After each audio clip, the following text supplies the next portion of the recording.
when the Islamic warrior Saladin conquered the Crusaders and took control of Jerusalem, all right, he entered into an agreement that the Muslims would protect the Christian churches.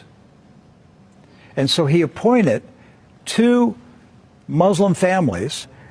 Both of these families have been in Jerusalem for, close to 1,000 years.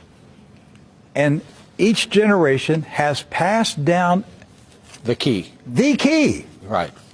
The physical key. Mr. Judah said that the key he presently has is 800 years old. It's incredible. He had another key, but it broke. And this is a Muslim. I mean, yes. Adbi Judah is a Muslim. And he said it's a great honor for a Muslim to hold the key to the Church of the Holy Sepulchre, which is the most important church in Christendom. That's not disrespect. That's, we don't hear this in America. We don't hear, because what we have been told is Christian Americans, you should hate Muslims, you should kill Muslims. Because they're going to tear down all the churches and basically just ransack them and everything else. But here we have 2 families that for nearly 1,000 years have actually been watching over Christian churches. That's right. So who planted into our minds here in America that we should hate and kill Muslims? Who planted that thought in our head? Because it came into our society after 9/11. That's correct. So 9/11 was a calculated, planned operation, and it changed everything in our country. And so we were saturated with media propaganda, which who owns the media in this country? So we were saturated with this media propaganda. You Americans, you need to hate Muslims. You need to go to war. You need to send your sons to go kill Muslims. All right?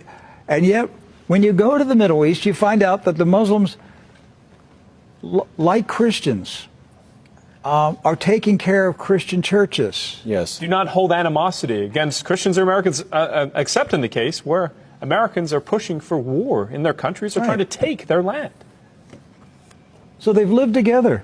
They've lived together for centuries and centuries.